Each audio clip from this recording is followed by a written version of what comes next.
Find a comfortable position. Let your body settle into its own weight. Allow the day to loosen slowly, without needing to disappear all at once. There is nowhere to hurry tonight. Nothing to finish before rest can begin. Only a quiet moon base, a dark sky above the craters, and a slow, careful walk across silver, dust under the distant light of Earth. You do not need to think about anything beyond the next calm step. When you are ready, we begin. Tonight's story is called A Quiet Moonwalk Above the Sleeping Craters. The moonwalk begins inside the outer airlock of the station. The room is small, clean, and softly lit, with curved walls, low storage compartments, and a narrow bench beneath a row of sealed lockers. One overhead panel glows in a muted line, bright enough to show the handrails, the floor grid, and the dark shape of the suit waiting by the inner hatch. Nothing in here feels hurried. Everything is in its place. The suit stands upright in its support frame, its surface matte and pale under the airlock lights, with darker seals at the joints and a gold-tinted visor resting open above the collar ring. At the wrists, the gloves are clipped neatly into place. At the boots, fine lunar dust still clings in the shallow grooves from an earlier walk, too little to disturb the order of the room, just enough to show that this threshold is used often and carefully. Beside the frame, a small console rests in sleep mode, one amber indicator glowing near the lower edge. You move towards the suit at the same unhurried pace the station seems built to hold. Underfoot, the floor is made of close-set metal panels, their surface faintly textured for grip. At the edge of each panel runs a thin seam catching the overhead light in quiet lines. The air in the room is still, and even, carrying only the soft, hidden hush of circulation through the station walls, and the occasional low system murmur too distant to disturb the calm. One by one, the familiar preparations settle into place. A hand at the collar ring, a foot into one boot, then the other. The quiet fastening of seals at wrist and shoulder, the measured weight of the pack against your back. None of it feels difficult. The movements are practiced, gentle, and precise, part of the rhythm of a place where leaving the station is never abrupt. When the visor lowers, the room changes at once. The airlock remains before you, now held behind the curved edge of clear gold-tinted glass, while the first soft sounds of the suit gather around you. A low internal hum. The faint controlled movement of filtered air. Your own breathing, quiet and steady, close but never intrusive. Together they become part of the night's rhythm before the outer door has even opened. Near the hatch, a small readiness panel wakes beneath your gloved hand. Its symbols remain dim and simple, pressure equalizing, external conditions stable, path lights active beyond the lock. A row of pale bars fills one by one and holds. Below them, one small green point steadies. Nothing flashes, nothing warns. The station is only confirming that the way ahead is quiet and ready. The outer door begins to cycle. Its seals release with a softened mechanical shift. The panel withdraws into the curved wall, and the first sight of the lunar surface opens slowly beyond it. A narrow platform stretches outward from the station, edged with a low rail, and a line of guidance lights no brighter than small pearls resting close to the floor. Beyond the platform, the ground falls away into pale dust, low ridges, and the soft, dark curves of sleeping craters. Above them hangs the sky, black and still, with Earth suspended in the distance, blue-white and quiet over the horizon line. You pause there for a moment at the threshold, the rail, the dim platform lights, the long field of silver-gray dust beyond, the station wall beside you curved and pale under the exterior lamps. Nothing moves quickly. The shadows are long and sharply held. Even the base itself seems less like a machine than a calm shelter, resting on the moon's surface beneath a sky without weather. The first step onto the platform lands with a softness different from anything inside the station. The boot meets the surface with gentle certainty. Low gravity changes the body's rhythm at once, lightening each shift of weight and giving every movement a slower lift and settle. Each step feels carefully received, as though the ground itself answers best to steadiness. The platform carries you outward from the open hatch in a straight, measured line. On one side, the station wall curves away towards other sealed sections and darkened exterior panels. On the other, the rail gives a clear edge above the dust below. Farther out, a short ramp descends from the platform to the surface proper. Its grip strips dark against the pale metal. Past it, the moon stretches into ridges, crater rims, and open flats of dust that glow softly wherever Earthlight and base light meet the ground together. Behind you, the airlock door remains open, spilling a warm interior rectangle onto the platform floor. Ahead, the lunar plane waits in colder light. Between the two stands the simple calm of the threshold itself.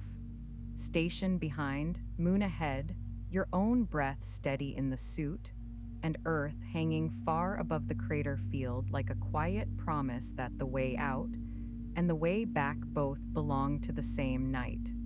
You move on towards the ramp. The guidance lights continue in a low line at the edge of the platform, while beyond them the dust lies smooth except where earlier tracks have pressed shallow patterns into the surface and then remained there, untouched by wind or rain. A hand comes lightly to the rail as you pass. Its metal is cool through the glove, firm and unchanging. Below, the first open stretch of lunar ground waits beneath the dark, and the moonwalk is only just beginning. The ramp begins just beyond the end of the platform.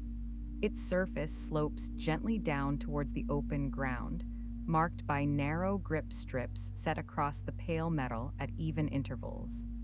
A low handrail runs beside it for the first few steps, then ends where the station's built edge gives way to the moon itself.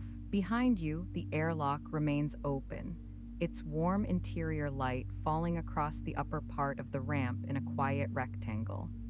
Ahead, the silver-gray dust lies still beneath the dark, waiting without urgency. You move down at the same measured pace. Each step takes a little longer to settle than it would inside the station. The suit changes the rhythm without making it heavy, giving every movement a slower answer in return. Beneath the low hum of the suit and the soft pattern of your own breathing, the moon remains silent. The only sound belonging to the walk is the muted contact of boot to ramp, followed by the quieter shift of weight that comes after. At the base of the slope, the metal ends. Your first step onto open ground leaves a shallow print in the dust, clean at the edges and softly shadowed within. Another print forms beside it, then another. The surface gives just enough to receive the sole and hold its shape after you move on. Each step remains exactly where it was placed, joining the earlier tracks that lead away from the station in a gently curving line. Here the dust is finer than it first appeared from the platform. In some places it lies smooth and almost luminous where the station lights and distant Earthlight meet across the ground. Elsewhere it gathers more thickly at the base of low ridges and shallow undulations, deepening into softer gray where the shadows rest. A few small stones lie half sunk within it, their upper faces darker and firmer against the pale surface around them. Nothing looks sharp. Even the rougher places seem worn into stillness by the long, unchanging night. Behind you, the base has already begun to look different. Up close, it was wall, hatch, rail, and light. With a little distance between you and it, the station gathers into a quieter shape, a low cluster of pale curved structures resting on the lunar ground, its guidance lights and airlock glow held close to the surface rather than thrown outward. The platform rail is still visible. So is the line of the ramp you have just descended. Yet the open ground in front of you is beginning to take over, and the walk now belongs more to dust and shadow than to metal and thresholds. Ahead, the first route markers begin to show themselves more clearly. They are set low and far apart, each one no higher than the knee, dark at the base with a small softened point of light near the top. No single marker is bright enough to dominate the ground around it. Together, they form a patient line across the crater plain, leading outward from the station in a gentle curve that follows the safer ground between low rises and shallower hollows. The nearest stands a short distance ahead, its small light steady and pale against the dark. Beyond it, another waits. Then another, each one holding its place in the quiet distance. You follow them at the same unhurried pace. The rhythm of the walk begins to settle into something familiar. A careful lift, a soft landing, a slight suspension between one and the next as the low gravity lengthens the movement without taking away its steadiness. Your arms remain easy at your sides. The suit sounds stay close and calm. The moon gives each step enough resistance to feel real and enough lightness to make the journey seem slower and more deliberate than any ordinary walk. To one side, a shallow ridge lifts from the plain in a long, low curve. Its upper edge catches the light and leaves a dark slope beneath it, where the dust seems cooler and more blue-gray than silver. On the other side, the ground opens into a wide level stretch crossed only by old tracks and the long, clean shadows of the marker posts. Farther off, the rounded rim of a sleeping crater rises gently from the surface, more a change in level than a dramatic edge, its dark interior held in quiet shadow. The whole landscape feels shaped by patience rather than force. Earth remains above the horizon, steady in the sky. Its light does not outshine the station. It mingles with it, giving the dust a softer tone, where the ground turns towards the open plain and leaving the deeper hollows in thicker shadow. Now, and then the visor catches that distant glow along one edge, then lets it go again as you move. The first route marker comes beside you at last. Its post is smooth and dark, anchored deep into the lunar ground, with a small capped light set near the top and a narrow identification plate mounted below it. The plate is too dark to read easily from here, but its edges catch a thin line of light as you pass. At the base of the post, dust has gathered in a low crescent against the anchoring collar, and a few older footprints curve around it where earlier walks followed the same marked way. You do not need to stop. It is enough to pass it and let the next light ahead take its place. By now, the station has withdrawn a little further behind you. Its glow remains low and safe against the ground, but the open moon has become the stronger presence. Dust underfoot, marker lights ahead, long shadows, the faint held pulse of your own breathing inside the suit. Nothing asks for speed, nothing breaks the calm. The path has begun properly now, and the quiet moonwalk is carrying you out across the sleeping craters one steady step at a time. The next marker light leads you onward across the pale ground, and the route begins to gather more shape. The broad open stretch behind the station gives way to a quieter pattern of low rises, shallow hollows, and curving crater rims that guide the walk without ever making it difficult. The marker line continues ahead in its patient arc, each small light resting close to the ground, steady and pale against the dark. Behind you, the base remains visible, but smaller now, its glow held low against the surface while the moon's wider stillness becomes the stronger presence. Underfoot, the dust changes by degrees. Some sections remain fine and level, taking each print with a smooth, clean edge. Others show a slightly firmer crust where older tracks have pressed the surface flatter over time. At the base of one low rise, the ground darkens where longer shadow lies across it, and there the silver gray gives way to softer blue-gray tones that seem cooler even through the suit's filters. The change is mostly visual, yet the route feels different at once. The ground now resolves into separate surfaces, edges, and quiet shifts in level. You follow the curve of the path at the same measured pace. A careful lift, a soft landing, a slight suspended easing between one step and the next. Your own breathing stays close and calm within the suit. The low hum of its systems continues without change. Nothing around you competes with those sounds. The moon remains as still as before, receiving each step and keeping every track where it falls. To your right, the ground begins to drop away into the first shallow crater of the walk. Its rim is not sharp. It rises from the plain in a long, smooth swell, then turns inward towards a bowl of darker dust lying below the level of the route. Little direct light reaches the inner slope, so the crater floor rests in a deeper gray than the ground around it. A few darker stones lie near the lower edge, their shape simple and still against the dust. The whole formation feels less like a break in the landscape than a quiet folding inward that has remained undisturbed for a very long time.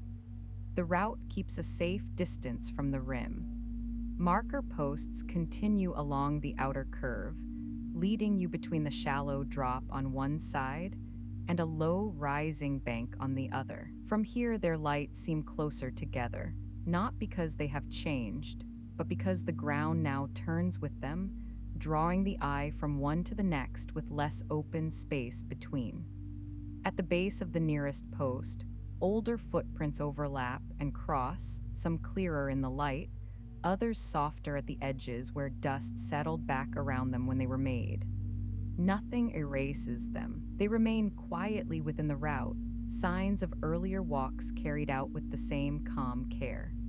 A longer shadow stretches ahead of you now, cast by your own moving form across the pale dust. It lies sharp and dark on the ground, lengthening over small undulations and shortening where the path rises. When you pass near one marker, its shadow joins yours for a moment, a second narrow line crossing the first before separating again as you move on. The effect is simple and orderly, one more rhythm laid across the walk. Light, dust, shadow, step.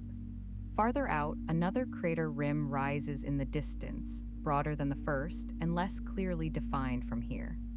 Between it and the route, the ground opens into a flatter strip where the dust seems smoother and almost faintly luminous beneath the mixed glow of earth light and the retreating base behind you. Here and there, small stones rest half sunk in the surface, their top faces darker than the ground, and their lower edges ringed by tiny crescents of gathered dust. Nothing about them interrupts the way. They simply belong to it.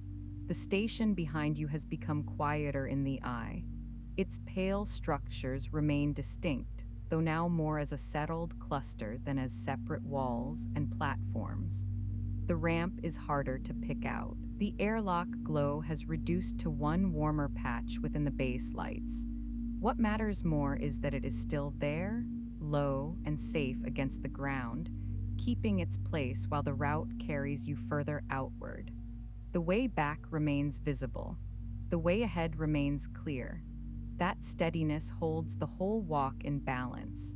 You come alongside the shallow crater's fullest curve. From here, the inner bowl is easier to see, its floor lying in softer darkness, its near slope traced by a few faint track marks where an earlier route must once have approached closer before turning away again. The present path does not descend. It follows the rim's outer shoulder, keeping to firmer ground where the dust lies level and the marker lights remain evenly spaced.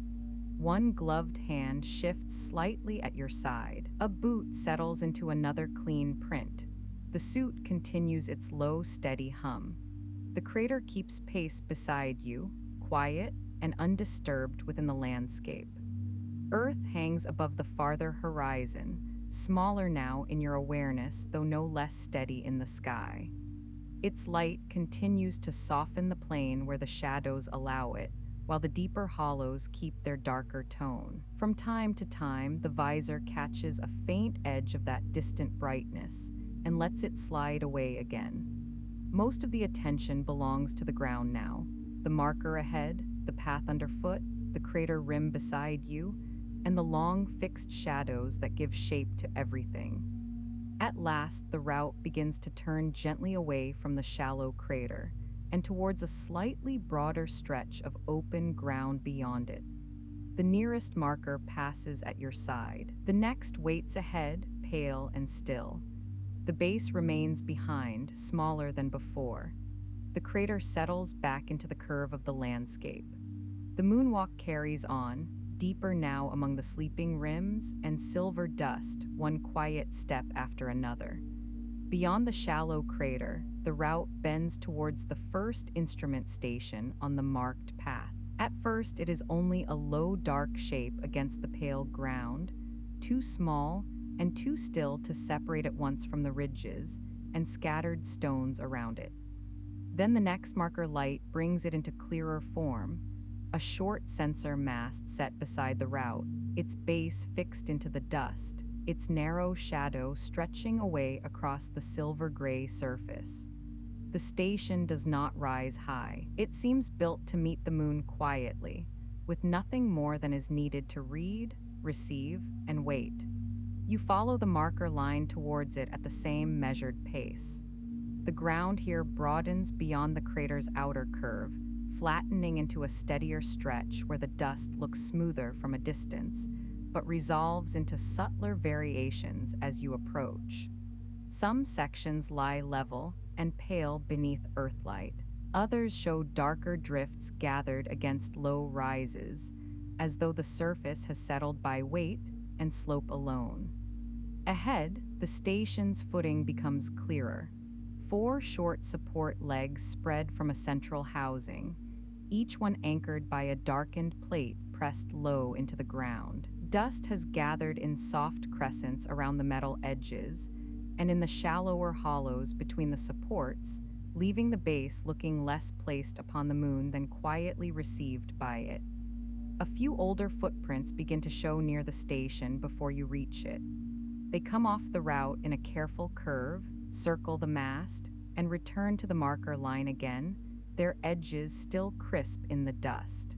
Nothing has disturbed them. The prints remain where they were made, joining the newer ones you are leaving now in the same pale surface. Between them lie smaller signs of earlier work, the narrow impression of a tool case once set down, a partial boot turn near one support leg, a smooth patch where gloved contact must have brushed dust aside from the panel housing. None of it feels busy, only used, only repeated, the same small, quiet task carried out through many calm watches under the same black sky. As you come nearer, the mast itself takes shape. It rises a little above waist height, smooth and dark, with one compact sensor housing mounted near the top, and a small reflector disc fixed below it on a short articulated arm. At the base, a panel box projects from the central column, its cover lying flush and pale beneath a fine settling of dust. One small indicator rests dark at the lower edge, almost invisible until the angle changes and a faint line of light touches its surface. No sound comes from it, no movement. The whole station keeps the same stillness as the craters around it. You step off the route by a little, enough to come alongside the housing. Low gravity changes the body's relation to the task at once. Bending feels slower. Reaching carries a smaller suspension within it, as though the movement takes an extra quiet breath before it settles into place. Your boots leave fresh prints among the older ones.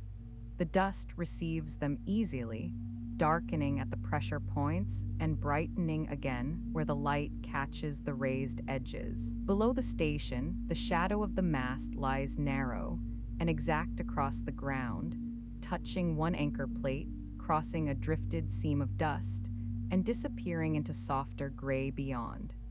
You rest one gloved hand against the edge of the panel cover.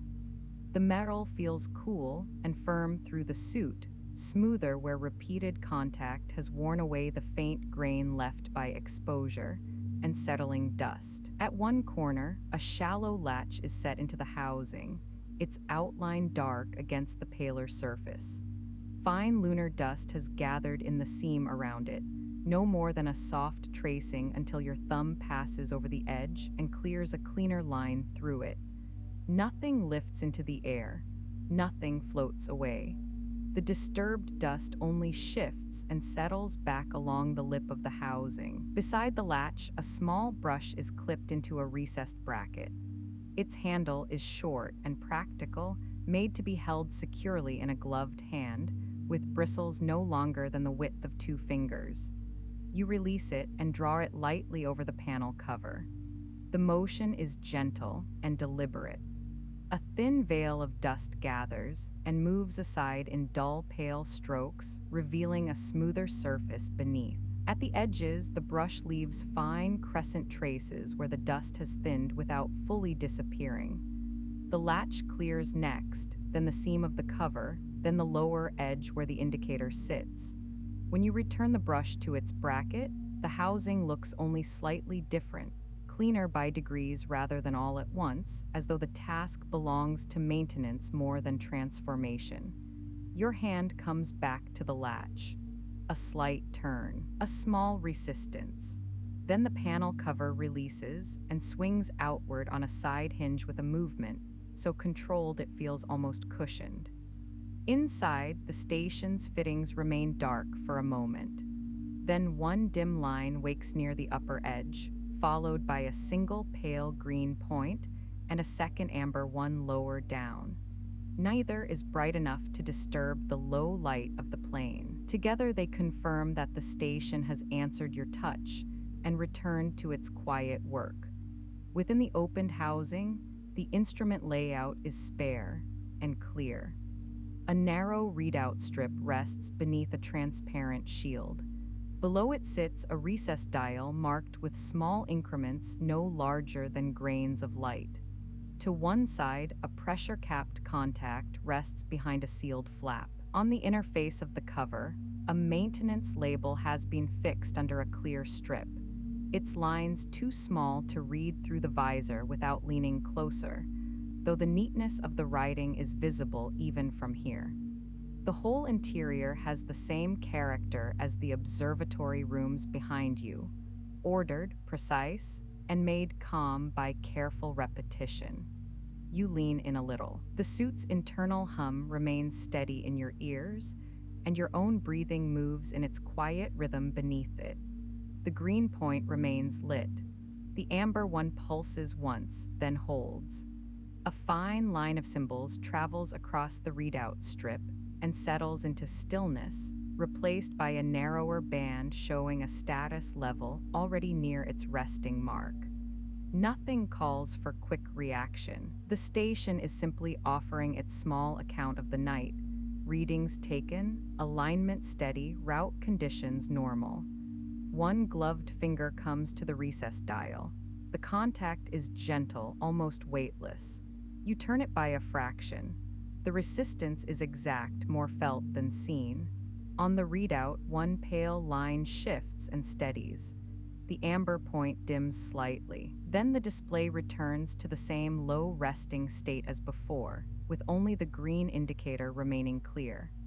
The task is so small it could almost be missed from a distance, yet here, within the stillness of the crater route, it is enough to fill the moment completely. You remain by the open panel for another breath or two, the dust around the support legs, the brushed edge of the housing. The dim indicator points inside their frame, the long shadow of the mast crossing the ground. Everything holds itself in the same low register, as though object, light, and task all belong to one measured order that never needs raising. Below the sensor housing, the reflector disc waits on its short arm. Its face is no wider than your open palm, set within a darker ring and tilted slightly away from the route. A faint skim of dust has gathered across it too, enough to soften its surface from dull silver to muted gray. At the base of the arm sits a small locking collar and a shallow guide mark etched into the bracket. This is the second part of the station's quiet work, not repairing, only checking, only returning a small surface to its proper angle beneath the distant Earth and the observatory lights behind you. You release the collar with a short, careful turn. The arm loosens slightly beneath your hand, holding its position, but ready to move. With the other hand, you draw the brush once more across the reflector face. The bristles pass over it in slow, even strokes, clearing a thinner crescent of dust near the upper edge, then another across the center. Where the surface clears, it catches a faint line of light from the station behind you and holds it in a softened glimmer before the angle shifts again. No bright flash follows, only a small, quiet return of reflectivity, enough to show that the face is clean and ready. You adjust the arm by a fraction. The motion is tiny, almost no more than a change in wrist angle, yet the reflector's face responds at once, turning slightly until the edge of Earthlight or base light lies more evenly across it. The etched guide mark on the bracket comes into line with a second mark at the collar. You hold it there for a moment.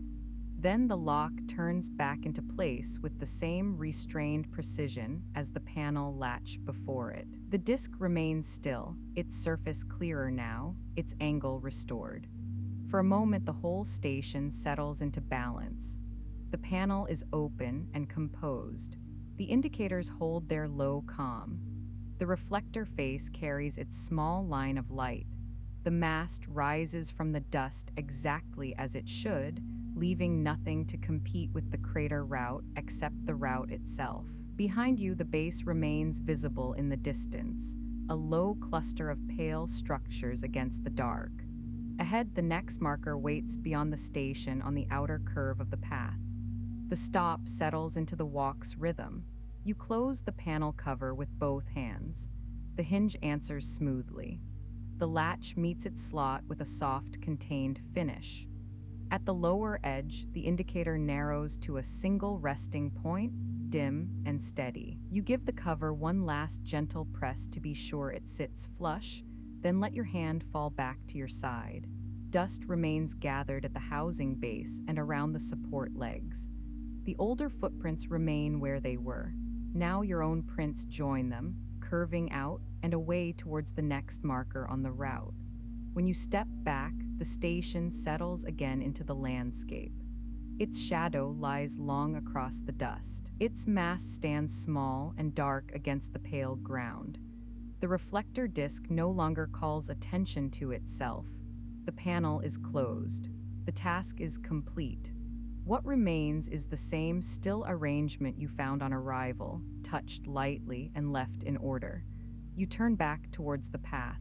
The next marker light waits ahead, pale and steady. Beyond it, the route opens towards a broader stretch of lunar ground where the crater rims seem to draw further apart. The base remains behind, low, and safe against the horizon. The station you have just checked joins the rest of the moon again. Mast, shadow, dust, and silence, all held in place beneath the black sky. Then the walk carries you onward, one careful step after another, deeper into the sleeping crater field. Beyond the first instrument station, the route begins to rise.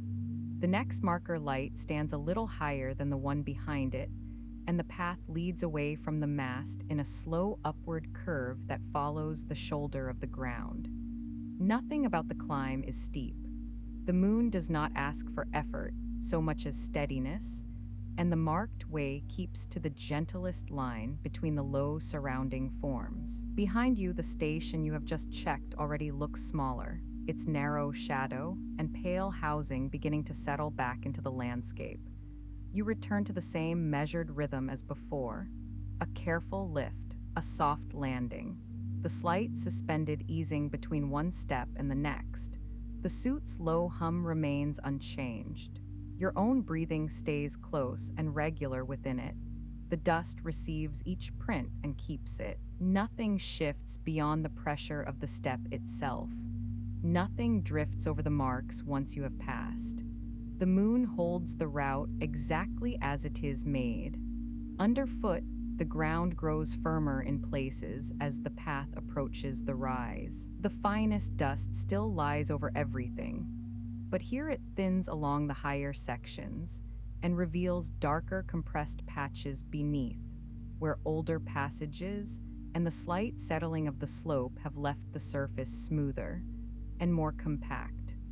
Now and then a shallow scatter of grains brightens along the edge of a boot print where the light catches them at a different angle. Between those firmer places, dust has gathered in low pockets, leaving softer stretches that take each step in deeper relief before evening out again. The route markers continue ahead in patient intervals. Each stands low and pale against the darker ground, enough to guide without interrupting the quiet. From the lower plane, they seemed evenly spaced. Here, on the rise, they begin to stack more closely in the eye, one above another along the slow curve of the path. The effect is simple and reassuring. A line of small held lights climbing the shoulder of the moon and carrying the walk forward without hurry. To one side, the ground falls away into the sleeping crater field you have already begun to cross. From below, its rims showed themselves one by one, each curve arriving only when the path turned beside it. From here, the shapes begin to gather into something wider. A shallow bowl lies nearest, its floor dark and smooth beneath the longer shadow of the ridge. Beyond it, another opens in softer gray, then a third further out where the rim catches a faint seam of earthlight and holds it along the upper edge. The craters do not look dramatic from this height. They look settled, as though the ground has folded inward again and again until the whole plain became a quiet pattern of hollows and rises under the black sky. Behind you, the base remains visible, though it has changed once more with distance. What was wall, hatch, platform, ramp, then cluster has now reduced further into a low gathering of pale forms and small lights near the horizon line. The warm patch of the airlock is still there if you look for it, but only just. The instrument station sits between you and the base now, no more than a dark mark on the path, one more careful point in the route rather than a separate stop of its own. Nothing about the sight of them behind you suggests separation. They remain exactly what they were before, the quiet beginning of the walk and the clear promise of its return. As the path climbs, your shadow changes with it. On flatter ground it traveled long and even before you. Here it bends over the rise, darkening where the slope turns away and shortening where the path lifts towards the next marker. When the route passes close to a low outcrop, the shadow of that darker stone joins yours for a moment, then parts from it again as you move on. The whole ridge is written in these clean lines of light and shade. Marker post shadows, boot shadows, the narrow mast shadow of a small route beacon, the broader darkness filling the crater bowls below. A little further up, the dust shows another change. The silver-gray surface gives way in places to flatter sheets of firmer regolith where the texture looks smoother and almost faintly polished by long stillness. Across one of these patches, a set of older tracks crosses the route at a shallow angle, then disappears over the ridge's outer shoulder. The impressions are shallower than those in the softer dust below, their edges more defined, as though the surface resisted them slightly, and then held them with greater precision once they were made. You step across them and continue on without breaking pace. The rise itself remains gentle all the way. You do not feel strain in it, only a gradual change in level, enough that the body notices the lift and then accepts it as part of the walk. The suit answers every movement with the same balanced calm as before. Inside the visor, the world remains framed in soft edges of gold-tinted glass, while outside it spreads wider with each step. Pale ground near at hand, crater field below, black sky above, marker line ahead. Nothing needs to be named to be understood. The route makes its own sense through shape, light, and repeated motion. At the crest of the ridge shoulder, the view opens further. Not suddenly, only by slow degrees until the eye realizes there is more ground visible now in every direction except the one that leads back towards the station. The nearest crater lies lower and clearer than before, its inner floor smoothed into a deeper shade. Beyond it, two broader rims overlap one another in long, soft curves, one pale along the upper lip, the next darker where the slope turns away from both earthlight and base glow. Further still, the plain stretches out in low undulations, not empty but quietly varied, holding ridges, bowls, and scattered stone fields that rise only enough to catch or lose the light. You slow there, though you do not stop entirely. The path remains beneath you. The next marker waits ahead on the ridge's further line. Yet the higher ground changes the movement of attention in the same way the crater path and the instrument station changed it earlier. Down below, the landscape shaped the walk by keeping close to it. Here, the same landscape broadens and lets the eye travel further before returning to the next careful step. The nearest marker passes at your left side. Its capped light is pale and steady, no brighter than before, but from this height it seems more deliberate, standing against a wider field of dark and silver ground. At its base, dust has been pressed into a shallow ring where boots have turned around it in earlier walks. A few tiny stones lie gathered along one edge of the anchoring collar, darker than the dust, and still as if set there by hand, though they are only the small result of slope and time. The post itself rises straight and quiet, keeping its part in the route without drawing attention away from the broader terrain. Earth remains above the horizon, but its presence has thinned into the larger composition of the ridge. It is no longer the clear companion of the first steps away from the airlock, nor the quiet point above the early crater path. From here, it belongs to the whole sky, hanging far beyond the line of the plane, and lending a softer secondary light to the upper surfaces of dust and stone. Its glow reaches the nearer ground in subtle ways. A faint brightening along the ridge shoulder, a softened edge on a darker stone, the palest silver cast across the upper lip of a crater further out. The moonwalk no longer needs to look up often to feel that it is there. The station behind you has grown even smaller now. Its lights are no larger than fixed points close to the surface, and the structures themselves have reduced to pale suggestions against the darker horizon. Still, the route between here and there remains visible in principle, even if not every curve can be traced from this height. The marker line holds that logic for you. The rise reveals more of the country the path is crossing. A little beyond the crest, the ridge shoulder broadens into a flatter stretch where the dust appears smoother and more evenly lit. The route follows it without dropping sharply on either side, giving the walk a short interval of balance between the crater field below and another gentler decline beyond. This higher section feels quieter in a different way from the hollows. There, shadow was the dominant shape. Here, the ground seems to hold more of the available light, making the dust almost faintly luminous while still remaining entirely subdued. Your own shadow travels beside you now rather than far ahead, changing length as the ridge subtly turns beneath the route. From the edge of this broader stretch, the crater field below is at its clearest. Nearest are the shallower bowls, soft-sided, and gently folded inward. Beyond them lie deeper rims where the shadows thicken and remain. Farther still, the plain becomes harder to read, reduced to alternating bands of darker gray and pale silver where ridge and hollow trade places beneath the low light. Nothing in that distance feels empty. It feels undisturbed, as though the moon has had all the time it could need to settle every line into stillness. The route does not linger at the crest forever. After a while, the markers begin to lead onward across the higher ground, keeping to the ridge shoulder before bending again towards the next stretch of the walk.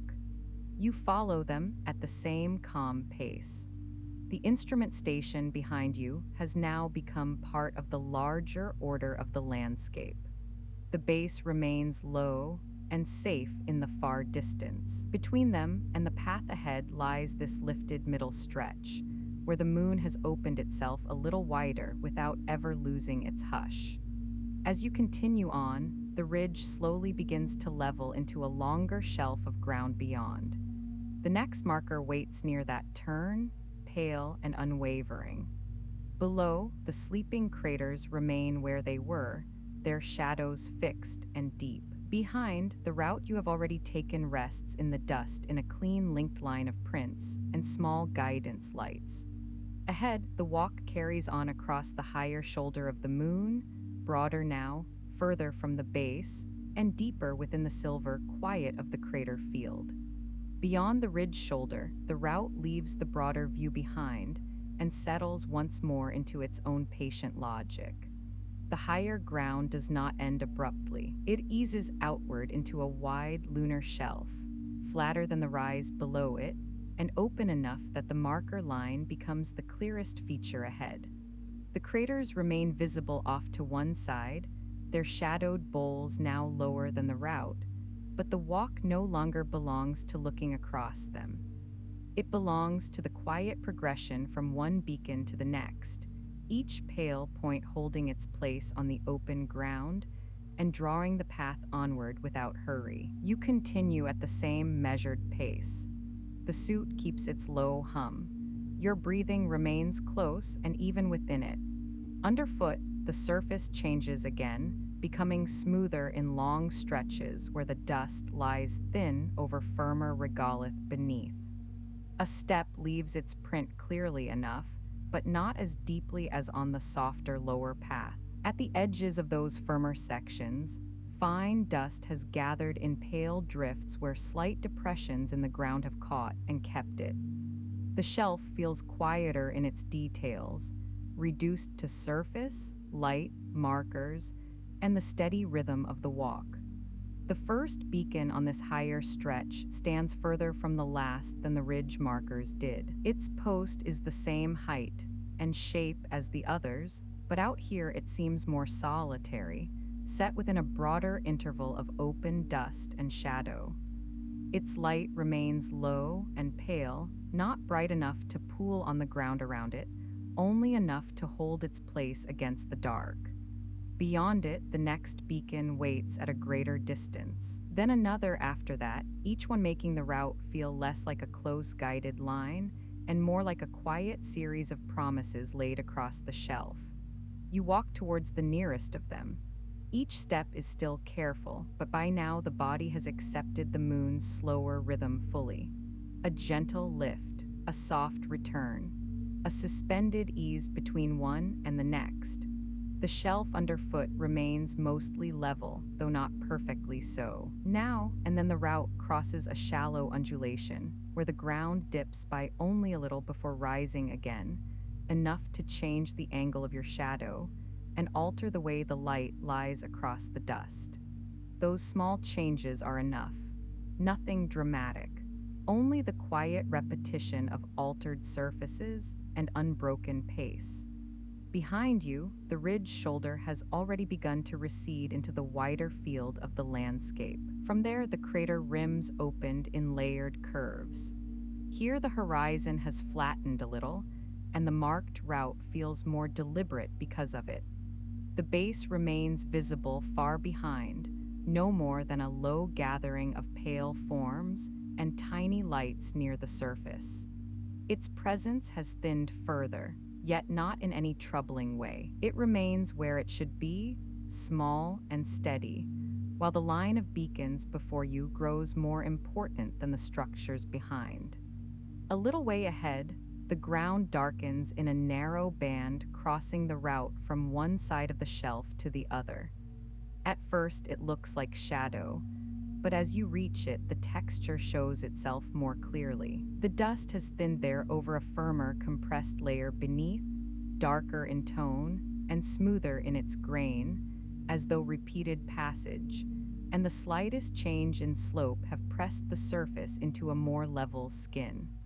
Across it runs an older line of tracks, shallower than those made in the softer ground below. Some cross the route diagonally, others follow it for a while before turning away again towards a part of the plain no longer marked by the current beacon line. The impressions remain narrow and exact, their edges held with unusual clarity by the firmer surface. You cross that darker band without needing to alter pace. The soul meets it with a slightly firmer answer. Not harder, only more immediate, less cushioned by loose dust. Your next print forms there, shallower and cleaner than the one before. Then the surface lightens again as the route leaves the compressed strip and returns to the paler shelf beyond. The older tracks remain behind you, curving away into the wider plain like the memory of a different watch carried out under the same unchanging sky. The beacon ahead comes nearer by slow degrees. Its shadow lies long and narrow across the dust, one straight dark stroke reaching away from the post in the same direction as your own. When you draw alongside it, the small light at the top remains steady and unremarkable, doing exactly what it was placed here to do. At the base, the usual crescent of gathered dust leans against the anchoring collar. Around it, older prints cross, overlap, and recede again, each one held in the surface without softening. For a moment, your own shadow passes over the post's shadow, and then separates from it as you move beyond. The open shelf continues. Here and there a half-buried stone interrupts the smoother dust, or a low wrinkle in the ground catches enough light to look almost like a wave held motionless at the moment before it would break. Nothing rises high enough to block the way. Nothing disturbs the calm order of the route. The beacons remain the strongest shapes ahead, evenly spaced, drawing a gentle line through the openness while the crater field to one side settles lower into the landscape and the darker horizon remains still. Earth hangs above the farther plain, but more distantly in your awareness now. Its light continues to soften the upper surfaces of the shelf without demanding to be looked at.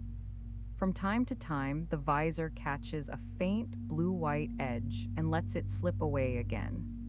The path itself is enough. The shelf, the next pale beacon, the print left behind, the suit's quiet inner sounds, and the steady measured answer of the moon beneath each step. After a while, the route narrows slightly between a pair of markers set closer together than the others. No gate or barrier stands between them. Only the subtle suggestion that this stretch of the shelf deserves a more exact path, perhaps because the ground beyond begins to change again. The posts face one another across the route with their low lights fixed and calm, and as you pass between them, the open shelf behind and the open shelf ahead feel briefly joined by a tighter measure of space. The effect is slight, but it draws the path inward for a few breaths before releasing it again. Beyond the paired markers, the dust grows a little softer once more. Your prints deepen slightly. A faint, low rise begins to show itself ahead, not yet enough to alter the route, only enough to suggest that the shelf will not continue in exactly the same way forever. Near its base stands another small dark shape, lower than a marker post and broader through the middle, half lost in the pale ground until the angle of light separates it from the surrounding dust. It could be another station, a sample point, perhaps, or a low-mounted reflector, waiting in the same quiet way as the first sensor mast waited beside the crater route. For now, it remains only a shape held at the far end of the shelf while the beacon line continues towards it. You keep walking. The paired markers settle behind you. The older crossing tracks have faded into distance. The smoother compressed strip lies somewhere back along the shelf, no more than one phase of ground among several. Ahead, the route continues in its patient intervals, one light after another across the moon's pale surface. The base stays far behind, low, and safe. The crater field remains to one side, quieter now from this angle, and the moonwalk carries you onward across the open shelf, deeper into the marked stillness, towards the next small feature waiting ahead. The low, dark shape ahead resolves slowly as you cross the last of the open shelf. At first, it seems no more than another ground fixture, something half lost in the pale dust between the next two markers. Then the line of the route bends a little towards it, and its form begins to separate from the surrounding surface. A low sample station set close to the ground, broader than a marker post, and quieter in outline than the sensor mast you left behind. It sits near the edge of a shallow basin, where the shelf dips by degrees into softer shadow, its housing held low on a dark anchor frame that spreads into the regolith like a set of careful supporting hands. You continue towards it at the same measured pace. The open shelf remains wide behind you, but here the ground changes again in smaller ways. The dust looks finer near the basin edge, gathered more thickly where the surface eases downward, and the light softens along the slope. Your prints deepen by a fraction. Around the station itself, older tracks overlap in a loose oval, showing where earlier walks approached, paused, and turned back towards the marker line. The pattern is not crowded, only repeated. A few compact boot impressions, a shallow kneeling mark near one side of the frame, a faint rectangular pressure where a tool case may once have rested. Nothing has disturbed them. They remain exactly where they were left, folded into the same stillness as the basin and the shelf above it.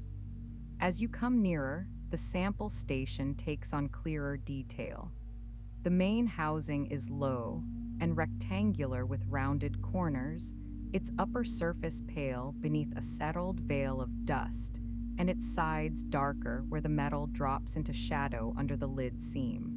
At one end, a compact indicator strip rests almost black until the angle of light catches a faint dormant point near the lower edge.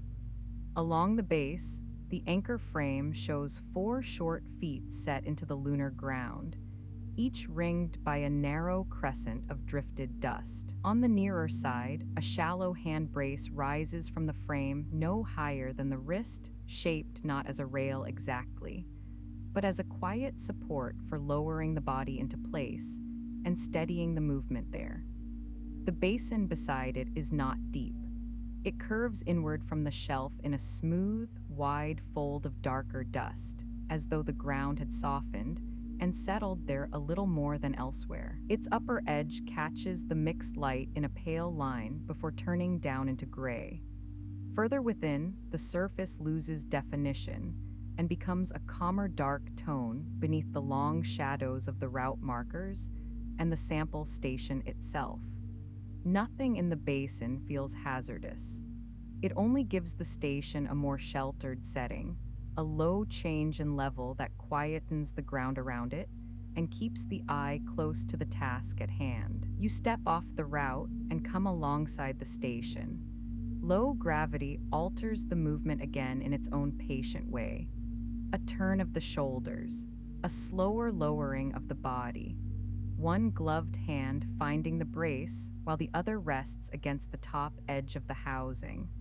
The motion is neither kneeling nor crouching in the usual earthly sense. It is a careful settling, lengthened slightly by the lightness of the body, and answered by the firm stillness of the moon beneath your boots. When you are in position, the station lies close and clear before you, its lid seam, latch points, and indicator strip held within easy reach. Your glove passes lightly across the upper surface first. Fine dust gathers beneath it and shifts aside in a muted crescent, leaving a smoother track through the pale coating. The dust does not rise. It only slides and settles along the edge of the motion, collecting faintly at the seam where the lid meets the lower housing.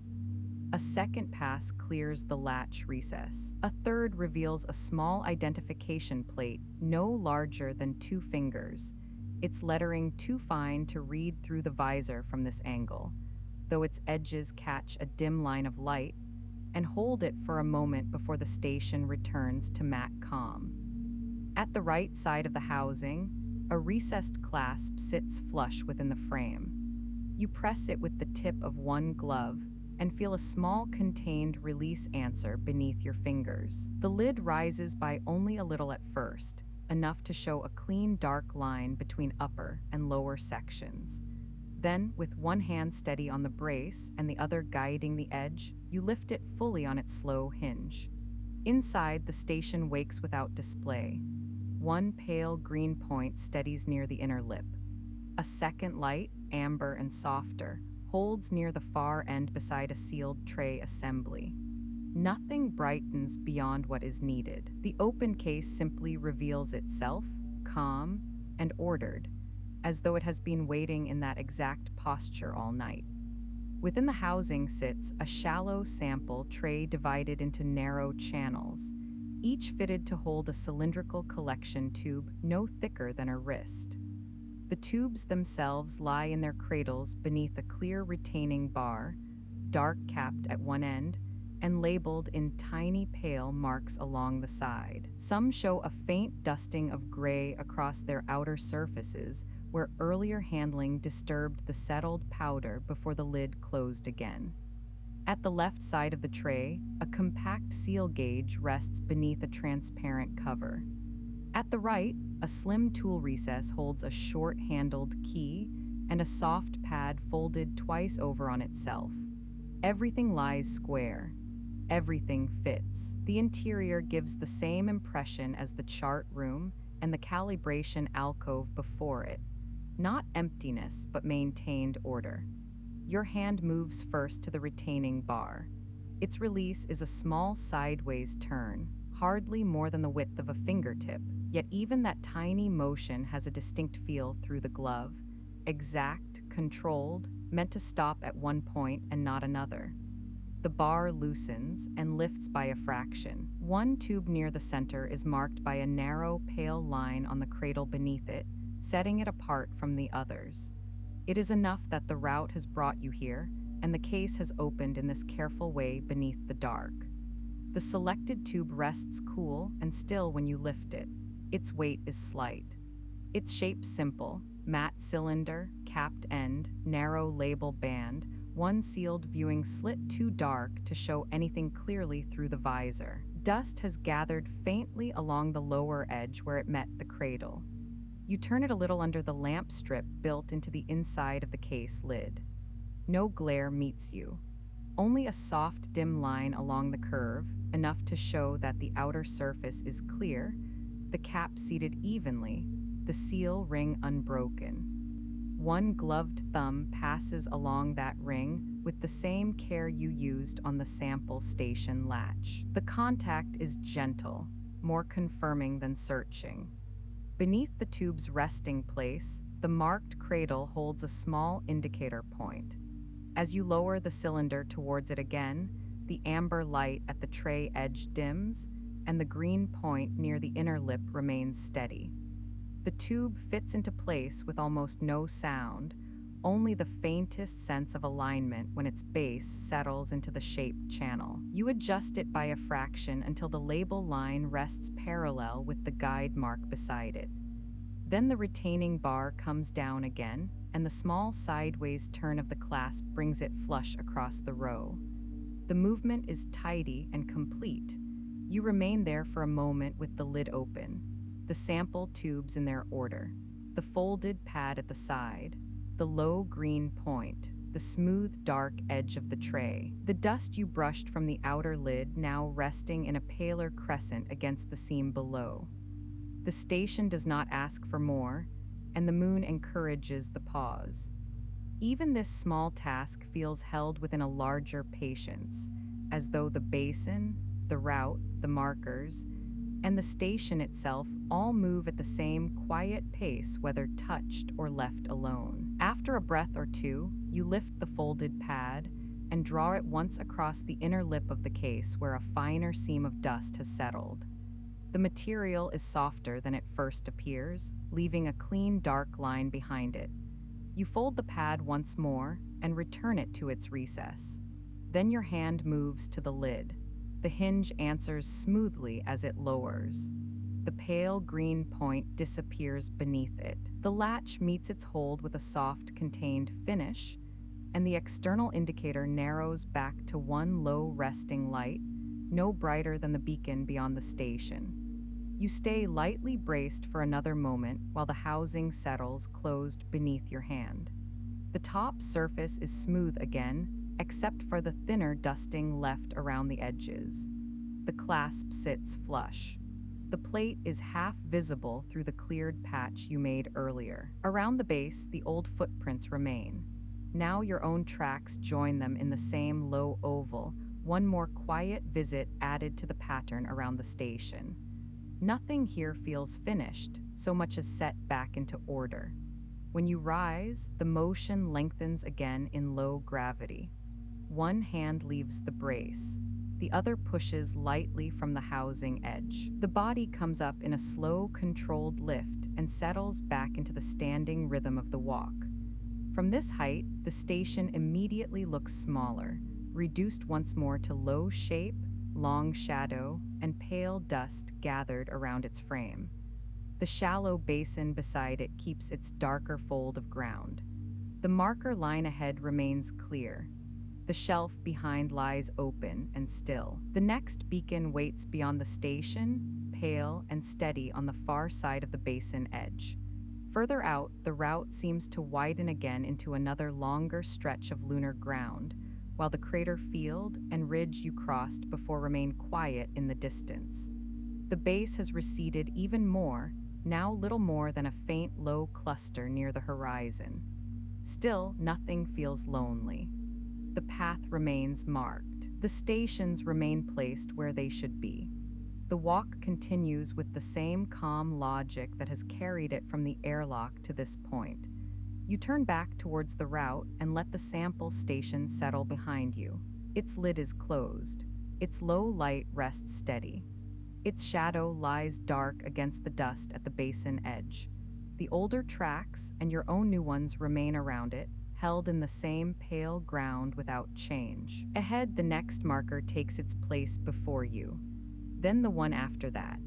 And the moonwalk moves on, deeper now into the sleeping crater country, one careful step, one quiet pause, and one small settled task at a time. Beyond the sample station, the route opens into the widest stretch of the walk so far. The basin edge settles behind you, the low housing, and its resting light reducing quickly to a dark shape against the pale ground, while ahead the marker line lengthens across a broad lunar plain where almost nothing rises high enough to interrupt the eye.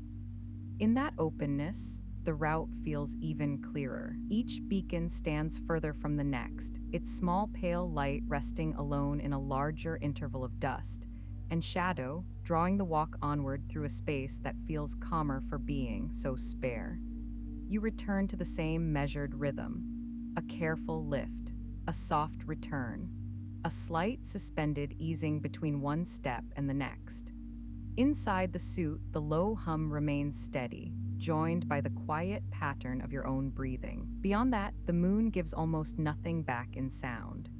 The plane receives the walk without echo, without wind, without any change except the prints left behind and the slow passing of light over ground. What remains nearest is the body's own pace and the pale route fixed ahead of it. Underfoot, the surface has changed again. The softer dust gathered near the basin gives way to longer fields of finer regolith lying thin over flatter ground. Here the prints hold, but with less depth than before, their edges clean, and shallow where the surface is firmer, then slightly deeper where a drift of lighter dust has settled into one of the moon's almost invisible undulations. At times, the plane appears level for many steps at once. Then a low ripple in the surface catches the light, and shows itself as a change in tone rather than height, a darker band here. A faint silver seam there, enough to remind the eye that the moon never becomes fully blank. The beacons now feel more solitary than any you have passed yet. Each one stands within a wide circumference of open ground, its shadow lying long and narrow behind it, often the only distinct line on the surface between one light and the next. When you walk towards one, it seems to remain still for a long while before finally beginning to grow. Then, by slow degrees, the anchored collar at its base appears, then the dust gathered against it, then the fine dark post itself rising out of the plain with its capped light steady and unhurried. Once you pass it, the next takes over at once, pale and patient in the distance. The walk becomes a sequence of these held points, each one far enough apart to deepen the sense of space without ever letting the route feel uncertain. Behind you, the base has receded to almost nothing. Its lights remain low and faint near the horizon, no longer read as structures, so much as a small ordered cluster resting at the edge of sight. The route markers between here and there can no longer be traced one by one all the way back. The path has gathered distance into itself. Still, the base remains where it should be, and that is enough. Its faint presence keeps the whole moonwalk in balance. Shelter behind, open ground ahead, and the marked way running calmly between them. The plain broadens further as you go. To one side, the crater field that shaped the earlier stretch has fallen almost completely out of the walk, leaving only the softest suggestion of darker bowls low against the horizon. To the other, the ground continues in long, pale expanses, broken only by half-buried stones, the occasional darker compression band, and the shadows cast by you, and the beacons themselves. Those shadows travel far over the flatter surface, clean-edged and dark, lengthening and narrowing as the route crosses the slightest changes in level. Your own shadow now often runs beside you at a long angle, a second quiet walker held on the dust in black and silver. At intervals, older tracks appear and fade again. Some run close to the route for a while before drifting away into the plain. Others cross at shallow angles and vanish into ground that shows no obvious destination. Their impressions are sometimes clear, sometimes almost lost, depending on how the light meets the surface. A few are little more than linked soft marks beside a darker strip of compressed regolith. Others remain sharply held, especially where they pass through firmer sections of ground and left narrow, definite edges. Nothing about them feels recent or urgent. They simply widen the sense that this marked way has been followed many times patiently and without drama through nights very much like this one. Earth hangs above the plain, quieter still in your awareness. It remains blue-white and distant, but now it belongs less to the sky than to the light spread across the ground. Its presence is felt in the softened gleam along the upper surfaces of the dust, in the faint brightening of one embedded stone over another, in the silver trace at the edge of a print where the angle turns just right. The walk no longer needs to look up often. The plain itself carries enough of that distant light to keep it near. A little way on, the route crosses another subtle change in texture. The dust thins almost to nothing over a broad patch of firmer regolith, darker and smoother than the ground before it, though still pale enough to keep the same soft lunar character. Your boots answer it with a slightly cleaner meeting, and the prints formed here are shallower, almost delicate, their edges narrow and exact. Near one side of the stretch, a scatter of small stones lies half sunk in the surface, each one ringed by a faint crescent where finer dust has settled at the lower edge. The stones do not break the route. They only give it another quiet phase to pass through before the surface softens again. The further you move into this broad plain, the more the walk seems to simplify itself. No station interrupts it. No ridge lifts the view. No shallow basin gathers the ground inward. There is only the route, the beacons, the prints, the shadows, and the long, pale field that receives all of them. Without close objects or changing terrain to claim attention, each small thing becomes clearer. The exact shape of a fresh print, the slow arrival of the next beacon, the way dust brightens at the edge of shadow, the steadiness of breath inside the suit, the low, unwavering hum that accompanies every step. For a while, the plane settles into a calm repetition. A beacon ahead, a measured walk towards it, the beacon beside you, then another ahead. The pattern never hardens into monotony because the ground beneath it keeps offering slight changes. A softened drift, a firmer patch, a shallower print, a longer shadow, a dim old crossing line almost lost beneath the light. Each phase is small. Together they keep the route alive without ever disturbing its stillness. At length, a darker shape begins to gather far ahead, so faint at first it could be mistaken for nothing more than a change in light on the horizon.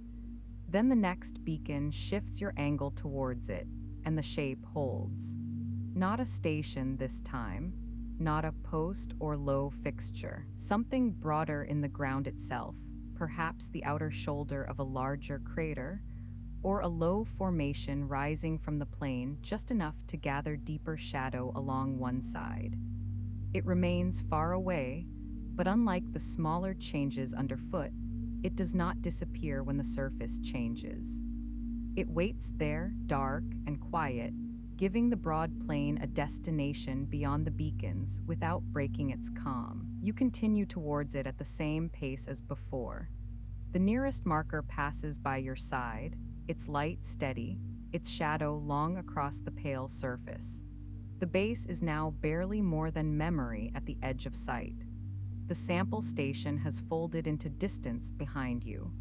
Around you, the moon has opened into its broadest stillness, yet spacious enough to make every step feel both farther out and more gently held. Ahead, the darker formation remains where it is, low against the horizon, while the beacon line draws its patient curve towards whatever turning the route will ask for next.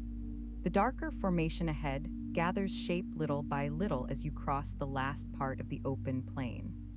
At first, it remains only a low interruption in the pale horizon, broader than a station, quieter than a ridge, its shadowed side holding longer than the surrounding ground. Then the next beacon shifts your approach towards it, and the form becomes clearer. The outer shoulder of a larger shallow crater, wide enough to draw the route inward, and dark enough along its inner slope to change the whole character of the walk. The long, straight feeling of the plain begins to ease before you even reach it. The distance remains, but it is now being held within a slower curve. You keep the same measured pace. A careful lift, a soft return, a slight suspended easing between one step and the next. The suit's low hum remains close and unchanged, and your breathing keeps the same quiet rhythm within it. What changes is the ground ahead.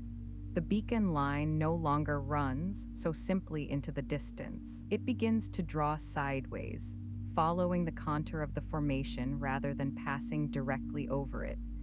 And the eye begins to read the route differently. No longer straight through openness, but gently turned by the moon's own shaping. Underfoot, the plain starts to alter by degrees. The long, flatter stretches of the last movement remain for a little while, but now they are broken more often by shallow shifts in tone and level. The dust grows fractionally deeper where the approach to the crater shoulder begins. Your prints darken a little more within their centers. Along the edges of the route, pale regolith gathers in soft drifts where the surface inclines almost too gently to notice, except by the way the light changes across it. Nothing about the slope is steep. It is enough only to change the weight of the path, to let the body feel that it is no longer moving across a broad shelf, but around something larger and more settled in the ground. The nearest beacon comes and goes at your side. Its shadow now lies at a slightly altered angle, no longer cast across open level ground, but stretched over the beginning of the crater's outer shoulder, where the dust falls away by slow degrees. Beyond it, the next beacon appears sooner than the last ones on the plain did. Then another. Their spacing has tightened again, not sharply, only enough to make the route feel more gathered and deliberate. They no longer stand as solitary points across a wide field. They now form a quiet curve along the crater edge, each one holding the next within sight. The crater itself reveals more of its shape as you draw nearer. Its rim is broad and low, not dramatic, but wide enough that the path can follow it for some distance without reaching the inner floor. The outer shoulder rises only a little from the plain behind you, while the inner side turns down into a wider basin of darker dust and long-held shadow. Along the upper lip, the light catches in a pale, soft seam, then fades quickly as the ground bends inward. Further below, the surface is harder to read. The basin floor rests in a deeper gray than anything you have crossed since the earlier craters. Not black, not hidden, only quieter, its details held back by the angle of light and the calm depth of the hollow itself. A few darker stones lie along the inner slope, larger than the half-buried ones of the plain and more widely spaced. Their shapes remain simple, softened by distance and dust, but their shadows hold longer where the basin draws the light away from them. Near the upper edge, one low outcrop breaks the curve of the rim just enough to cast a broader patch of darkness across the route's lower side. The marker line bends around it cleanly, keeping to firmer ground above the deepest part of the bowl. Nothing here suggests hazard. The crater is part of the route now, shaping it, not threatening it. Behind you, the open plain has already begun to change in memory. It is still there, broad and pale, and marked by long beacon intervals. But from this angle, it feels flatter, and further off, as though the turn towards the crater has gathered the last wide stretch into one calmer surface behind your shoulder. The sample station is gone into distance. The base is lower still, almost lost. What remains strongest now is the route at hand. Beacon, dust, shoulder, rim, the next turn of the curve. The ground beneath you shows the change clearly. Somewhere back on the plain, the path ran straight enough that one print followed another in near-perfect sequence.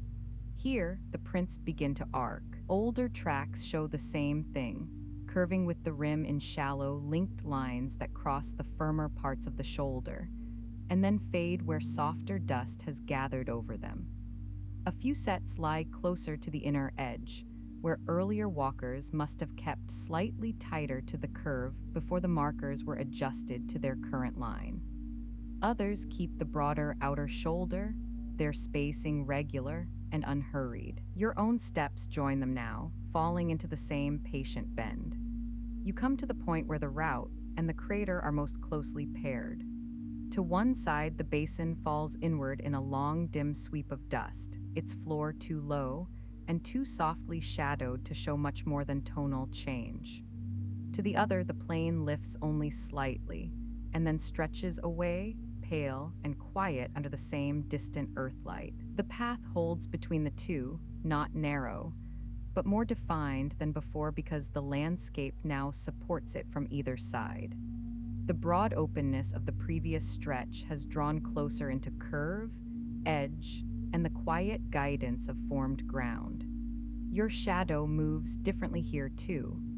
Across the plain, it ran beside you or far ahead in one long, clean line. Along the crater shoulder, it bends with the path, lengthening where the outer ground falls away and gathering closer where the inner rim draws the light down into the basin.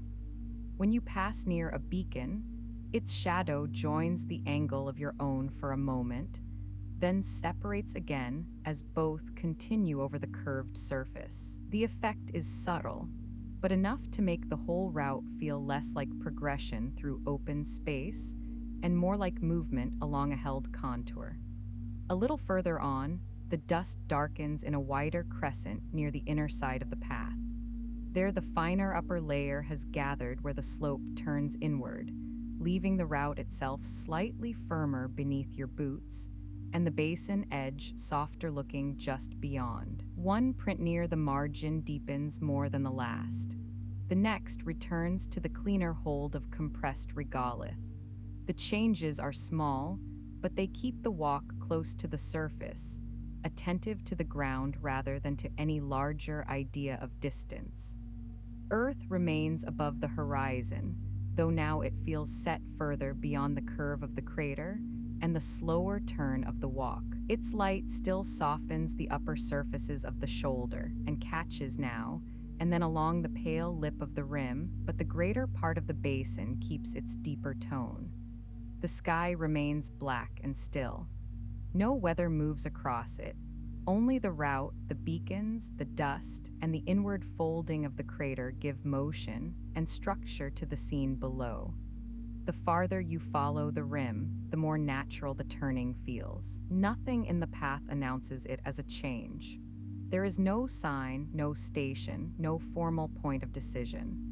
The route simply bends because the moon bends, and your body accepts that logic as easily as it accepted the ramp, the ridge, and the open shelf before it. One beacon ahead, then another drawing slightly left, then another beyond that, lower against the crater's continuing shoulder. The outward stretch is gently turning. At one point, the path rises by hardly more than a boot's height over a firmer fold in the ground. From there, the basin floor becomes a little clearer for a few steps. It lies broad and unbroken below, its darker dust smoothed into long, dim fields with only a few scattered stones interrupting the surface. No marker stands within it.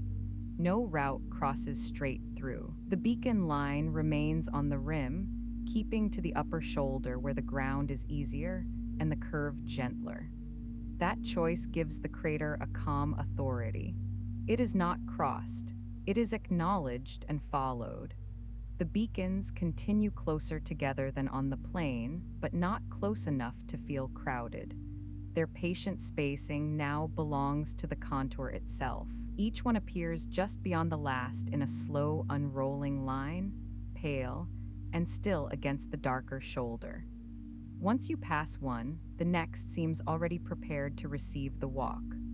Older tracks reinforce the same motion, their arcs shallow and repeated, holding the memory of earlier nights when the same rim was followed under the same distant light. By now, the broad plain behind has become mostly a field of pale openness at your back, while the crater shoulder and its long inward dark shape hold the greater part of the walk. The base remains where it has always been, though now so low and far that it belongs more to orientation than to sight.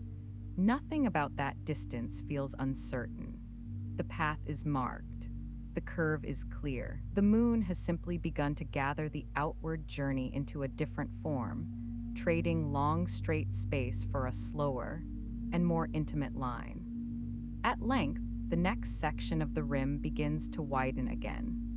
The beacon ahead stands where the shoulder softens, and beyond it the route seems ready either to continue around the basin or to turn more fully towards whatever lies beyond the curve. For now, it is enough to remain within this gathered phase of the walk. The broader plain behind, the darker crater below, the marker line bending steadily on, and your own quiet progress held between them. The moonwalk has reached its furthest outward contour, and the path is beginning, very gently, to turn. The path continues along the crater rim, and for a while the turn remains gentle enough to be felt more in the body than seen in the landscape.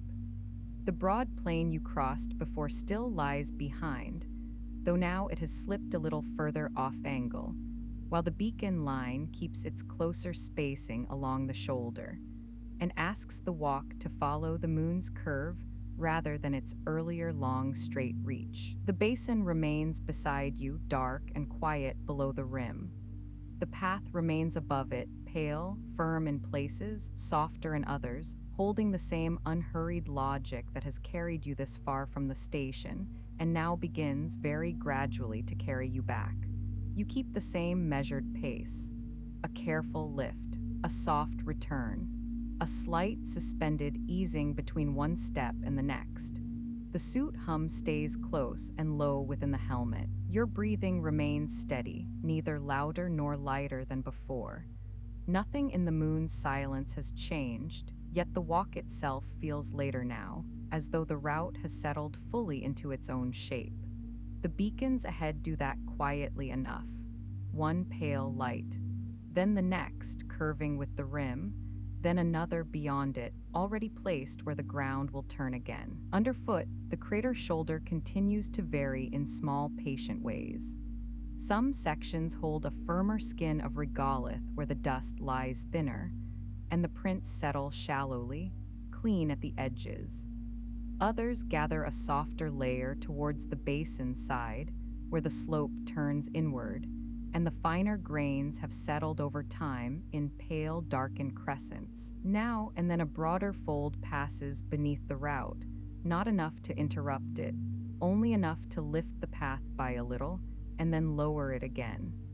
Each change shifts the relation of boot, shadow, and does just enough to keep the ground alive without breaking its calm.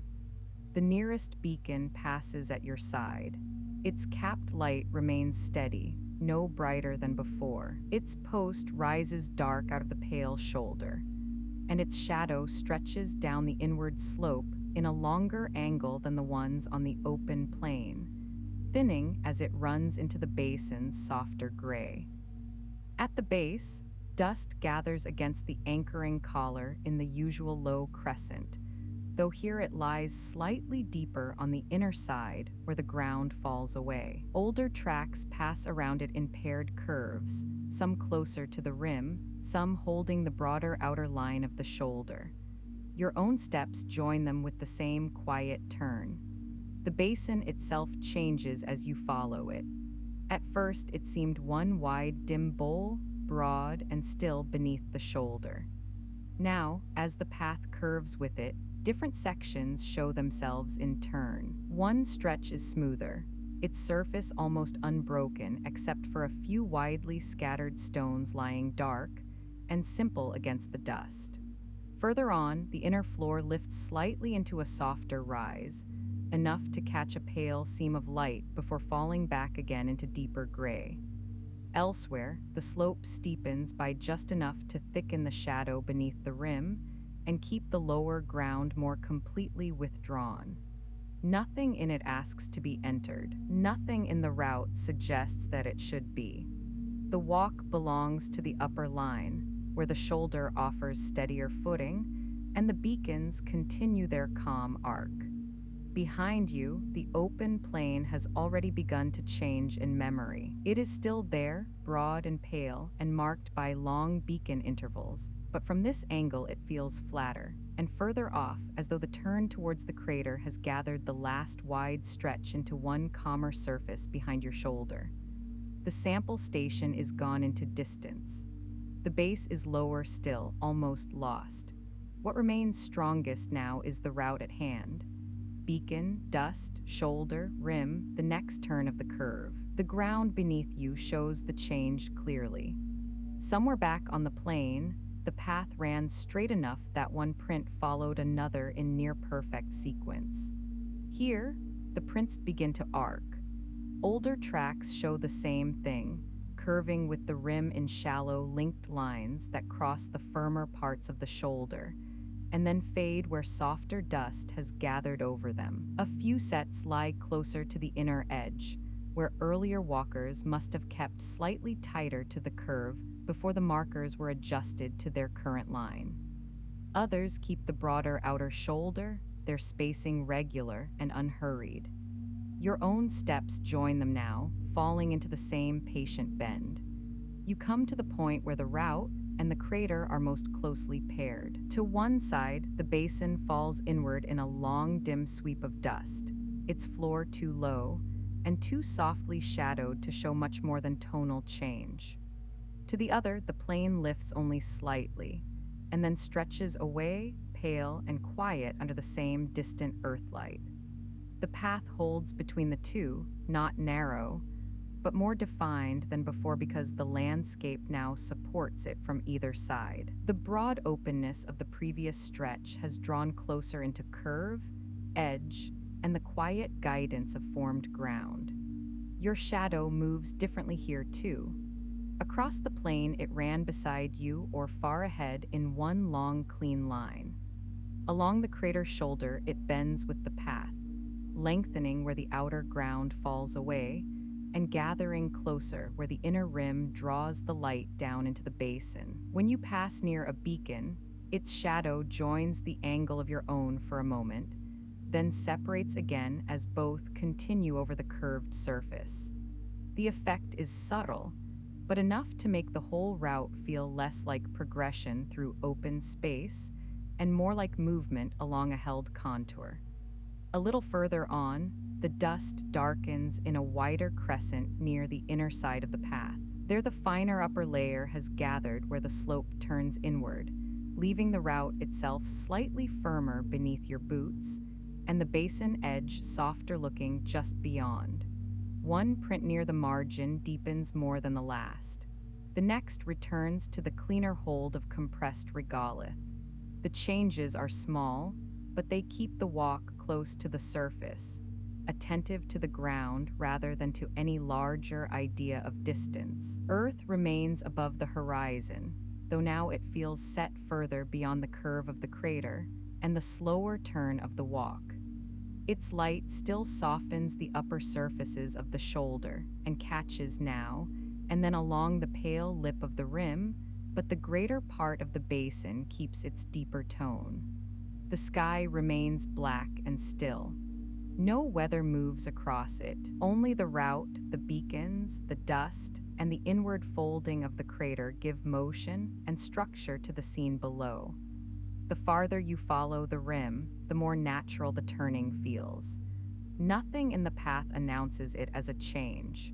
There is no sign, no station, no formal point of decision. The route simply bends because the moon bends, and your body accepts that logic as easily as it accepted the ramp, the ridge, and the open shelf before it. One beacon ahead, then another drawing slightly left, then another beyond that, lower against the crater's continuing shoulder. The outward stretch has not stopped. It has begun to turn.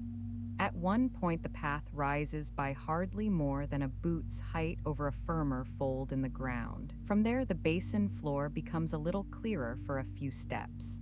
It lies broad and unbroken below, its darker dust smoothed into long, dim fields with only a few scattered stones interrupting the surface. No marker stands within it. No route crosses straight through. The beacon line remains on the rim, keeping to the upper shoulder where the ground is easier and the curve gentler. That choice gives the crater a calm authority. It is not crossed. It is acknowledged and followed. The beacons continue closer together than on the plain, but not close enough to feel crowded. Their patient spacing now belongs to the contour itself.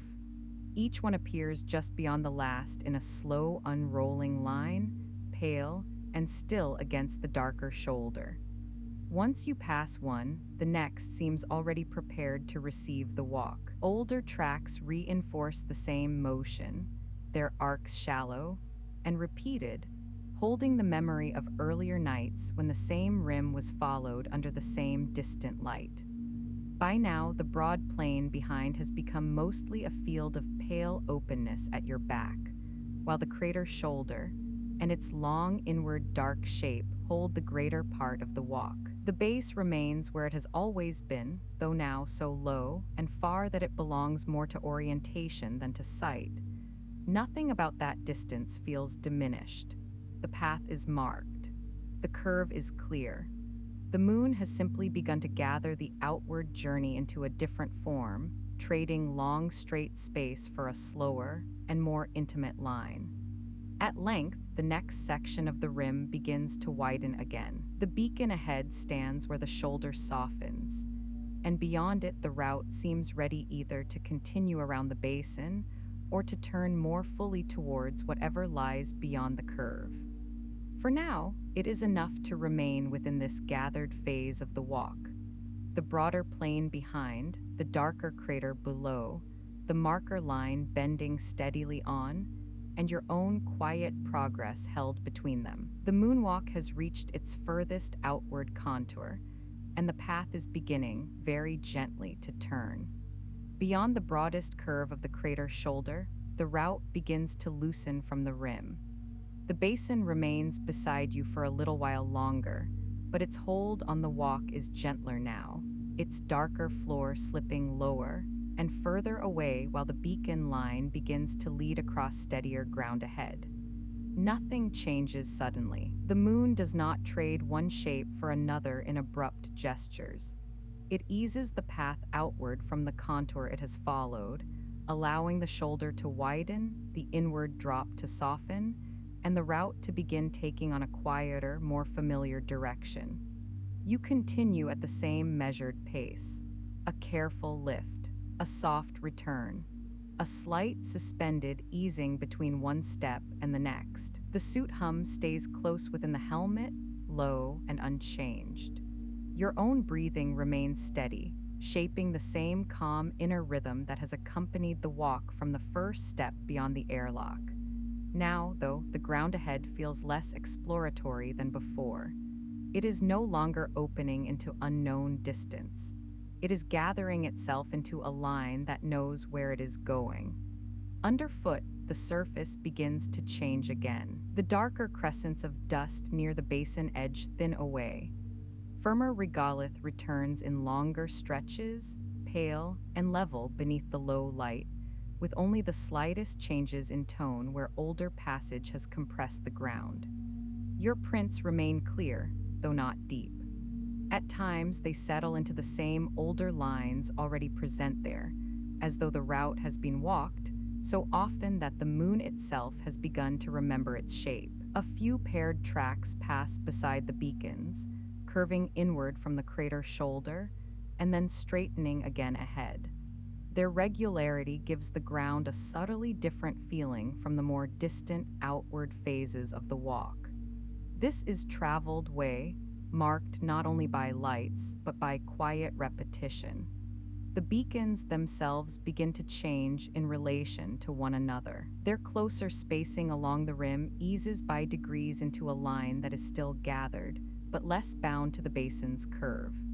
One pale point waits a little further on, then another, slightly straighter beyond it.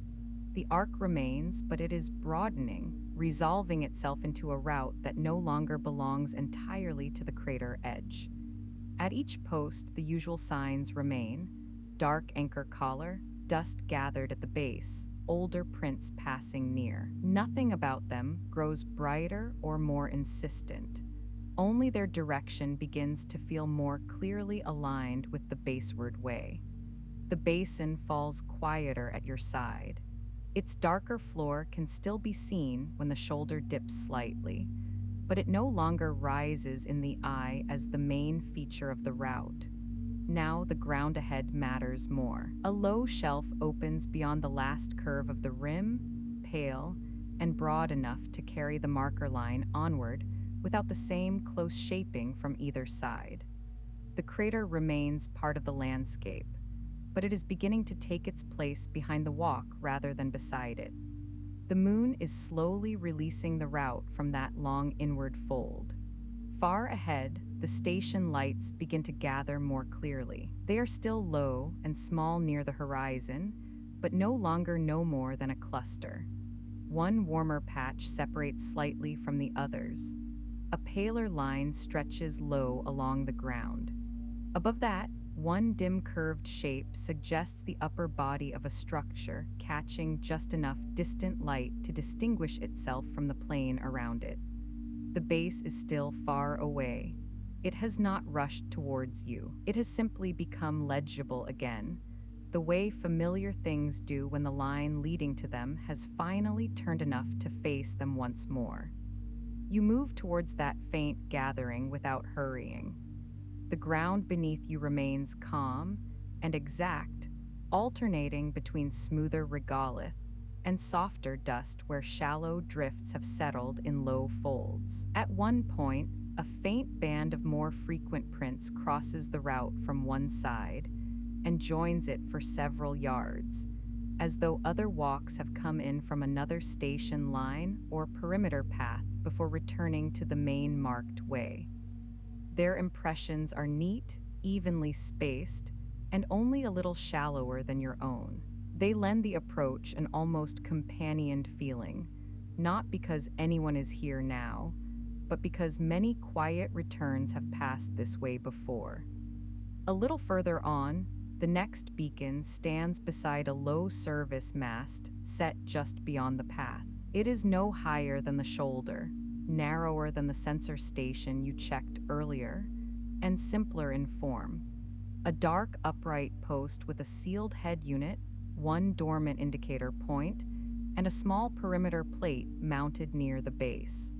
Dust has gathered around its footing in the same pale crescent as at the beacon collars. No task waits there tonight. The mast is simply part of the outer station boundary, one of the first signs that the observatory's far reach is beginning to gather around the route again. As you pass, its shadow crosses the path in a long, quiet line and falls away behind you. The plain ahead is no longer the broad, unstructured openness of the outward middle stretch. It has regained a gentle sense of arrangement. The beacons feel more frequent. Older tracks appear more often, some running close beside the route, others drifting away towards low, dark fixtures half lost in the ground. A few shallow support pads lie off to one side where temporary equipment may once have rested. Here and there, the dust is marked by narrower tread patterns distinct from the ordinary walking line, signs of small service carts or drawn equipment trays moved carefully over the regolith during earlier watches. All of it remains quiet, orderly, and undisturbed. The base lights continue to clarify by slow degrees. The warmer patch becomes easier to recognize as the airlock or platform zone you left at the beginning of the walk. The longer, paler line near the surface now resembles the low guidance run at the outer approach. Above and beside those, the curved forms of the base begin to separate from one another. One low structure close to the ground, another set a little behind, their pale surfaces barely brighter than the moon around them. Nothing shines hard. The station still keeps its light close to itself. That restraint makes the sight of it all the more reassuring, because it looks exactly as it should, not calling out, only waiting. Your shadow changes again as the route straightens. Along the crater's shoulder, it bent with the rim and gathered over the changing slope. Here it begins to lengthen more evenly across flatter ground, no longer turning so distinctly with each step. The beacons cast their narrow, dark lines at more regular angles once more.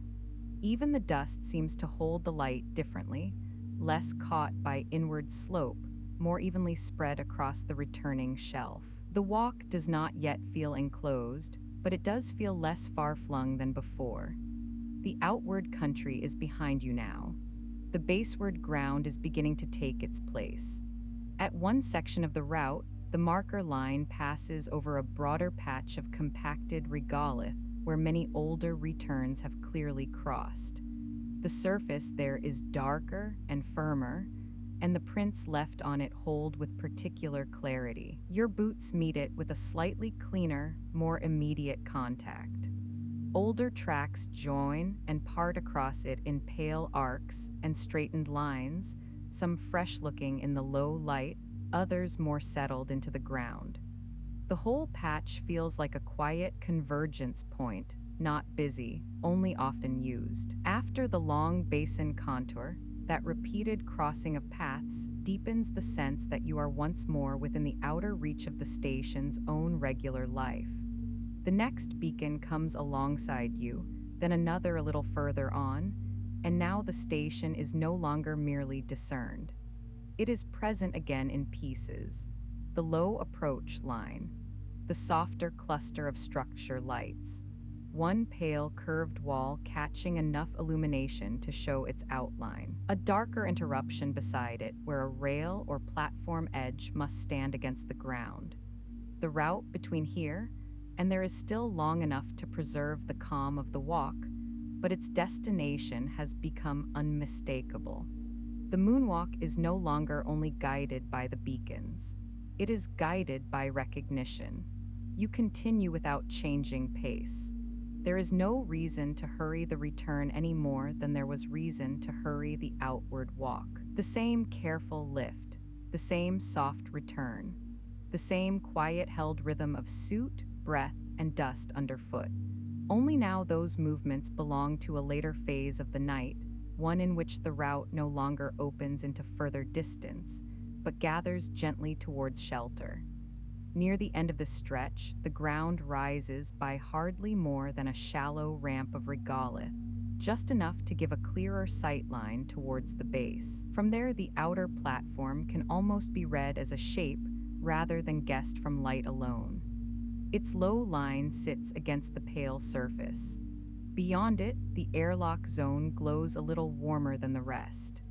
The structures behind remain curved and quiet, their forms softened by distance, but close enough now that the eye can follow their relation to one another without effort. The route leading to them is still marked by the pale beacons, each one taking its place in the same patient order as before. The crater country has fallen mostly behind and to one side. The basin's dark floor remains somewhere off-angle, but it no longer shapes the next step. What shapes the walk now is the ground between you and the base.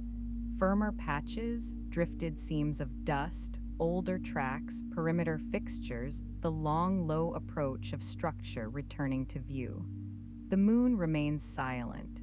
The sky remains black and still, yet the whole landscape has become subtly more inhabited again, not by presence, but by use, by repeated passage, by the steady evidence that this route belongs to a place that receives walkers back as calmly as it lets them out.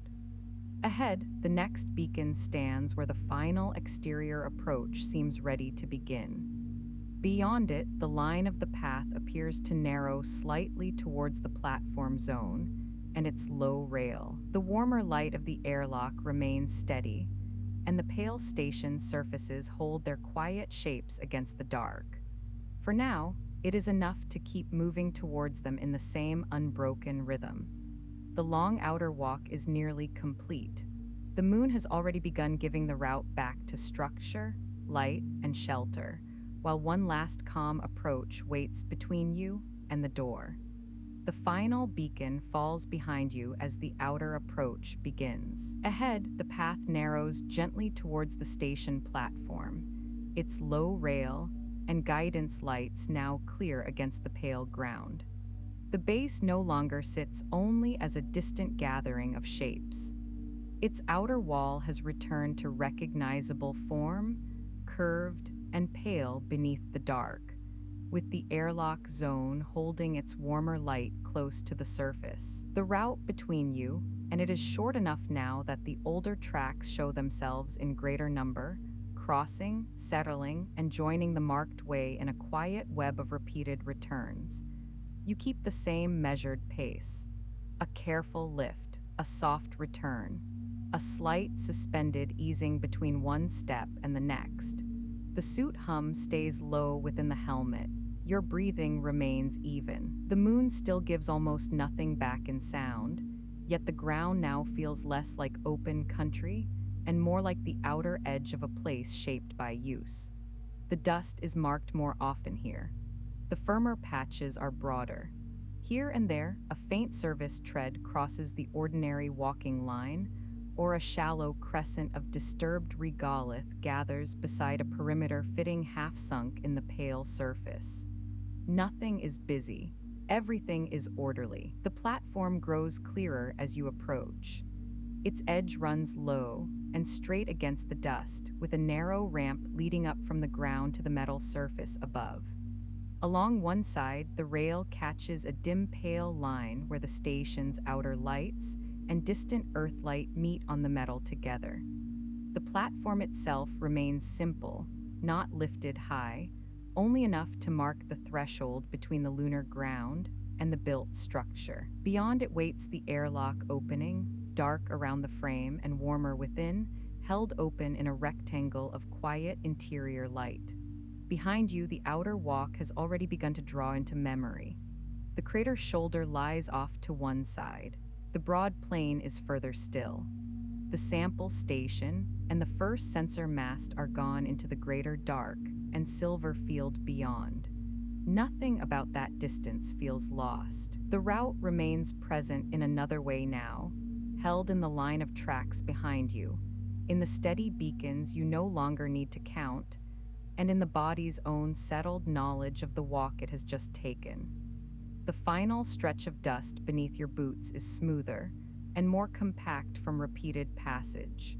Your prints still form there, but lightly, their edges cleaner where the regolith has been pressed flat over many earlier returns. A little drift of finer dust has gathered against the ramp's lower edge, leaving a pale seam where metal meets ground.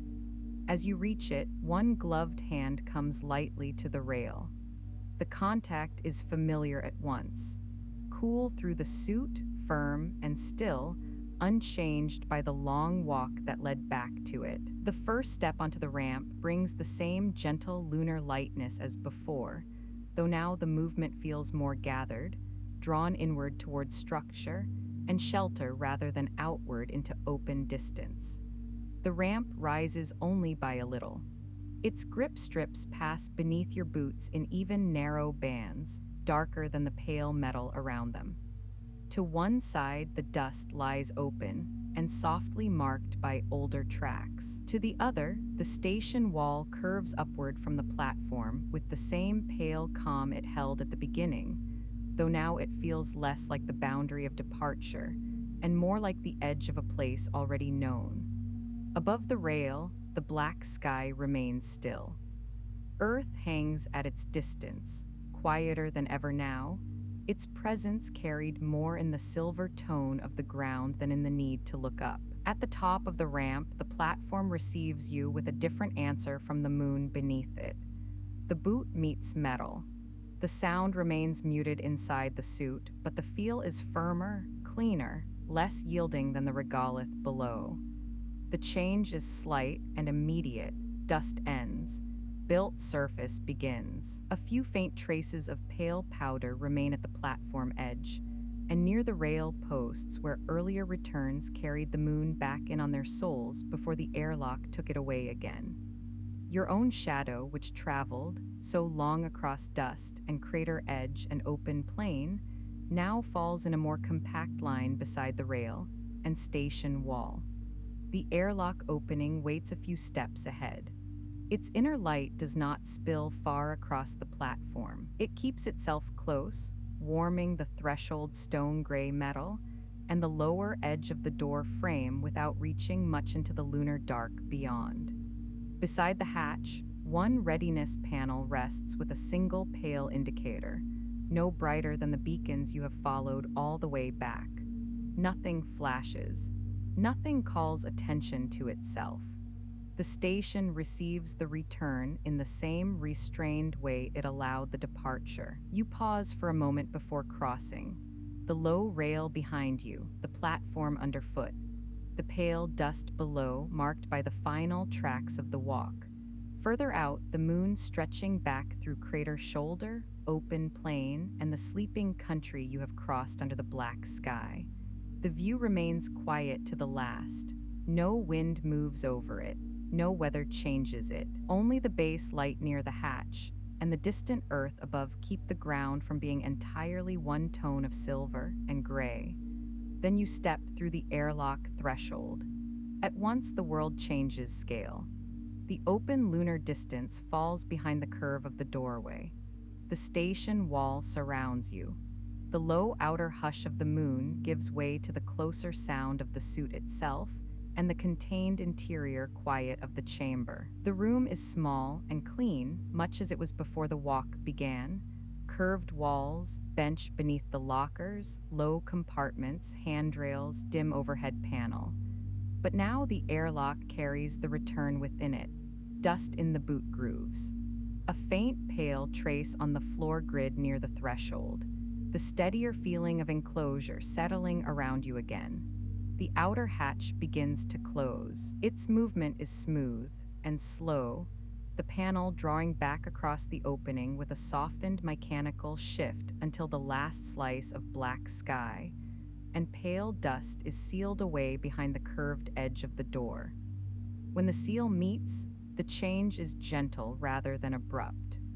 The moon moves outward again, becoming something beyond the wall and glass rather than something immediately around the body. The rail, platform, beacons, and crater country remain where they are, but now they belong fully to the outside world once more. Within the chamber, the sounds draw inward. The low hum of the suit, your breathing near your ears. A quiet system tone from the airlock panel. The faint circulation of station air returning through hidden vents. Nothing in the room presses forward. The bench remains along one wall, dark and still beneath the lockers. The support frame stands where the suit first waited.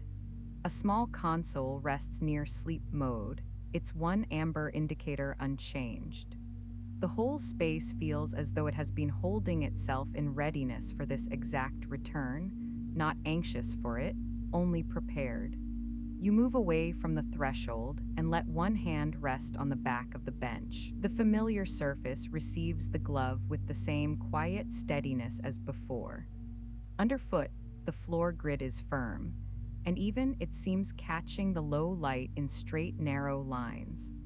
A little pale dust has settled from your boots near the lower edge of the suit, no more than a fine, soft tracing against the darker metal below. It belongs there for the moment, part of the return, just as the dust on the path belonged to the walk itself. When the helmet seal releases, the shift is small and immediate. The close filtered air of the suit falls back. The station's own air meets you instead, still, even, and gently warmed after the long outer quiet. No dramatic difference. Only a soft return of room air, carrying the faint, clean scent of metal, fabric, and circulation through enclosed walls. The helmet lifts away and rests in its cradle. The suit sounds thin at once, no longer gathered so closely around your head, and the airlock becomes more simply itself. A sheltered room, low-lit and calm, holding the end of the walk without needing to say anything about it. You sit for a moment on the bench. The body settles with less ceremony than the route required outside. No more marker line, no more crater shoulder, no more platform beneath open dark. Only the bench, the pale dust still caught in the boot grooves, the helmet resting nearby, the low overhead light, and the small, quiet chamber around you. Above the bench, the sealed lockers remain shut. At one side, a folded cloth lies where it was left. Near the console, the single amber point continues to glow. The air is still. Nothing in the room asks for another action. From here, the moon is present only by trace. A faint pale residue on the soles. A memory of the long open ground. Perhaps a dim suggestion through the thick inset pane at the edge of the hatch, where only darkness and the softened silver of the platform can now be made out. The wider crater country has withdrawn completely. The beacons, the route, the broad plain, the sample station, the sensor mast, the rim, and basin, all of it has folded back into the far side of the wall. What remains nearest is the room itself and the quiet fact of being held within it. For a little while longer, the airlock keeps everything in balance. The bench beneath you, the helmet set aside, the suit resting open and pale at the joints, the low wall light, the faint dust at your feet, the outer world still there beyond the sealed door and thick wall, but no longer crossing the body or asking to be followed. Even the observatory deeper within seems distant now, its corridors, halls, charts, and instruments reduced to a larger shelter somewhere beyond the smaller one. There is no need to move further in. The walk has already come to rest. The room grows quieter the longer you remain, not because any sound disappears completely, but because each one settles into place. A low system hush, the softer presence of your own breathing now in open air, the stillness of the bench, the calm overhead panel. Nothing arrives, nothing departs. The moon remains outside, but at a distance that has become entirely gentle. The long route from airlock to crater plain and back again no longer asks to be followed in thought. It has resolved itself into a few held things: dust, light, metal, still air, and the memory of the black sky above the sleeping craters. The station keeps its small circle of shelter. Outside, the moon remains where it has always been. Here, at the quiet end of the walk, everything stays still.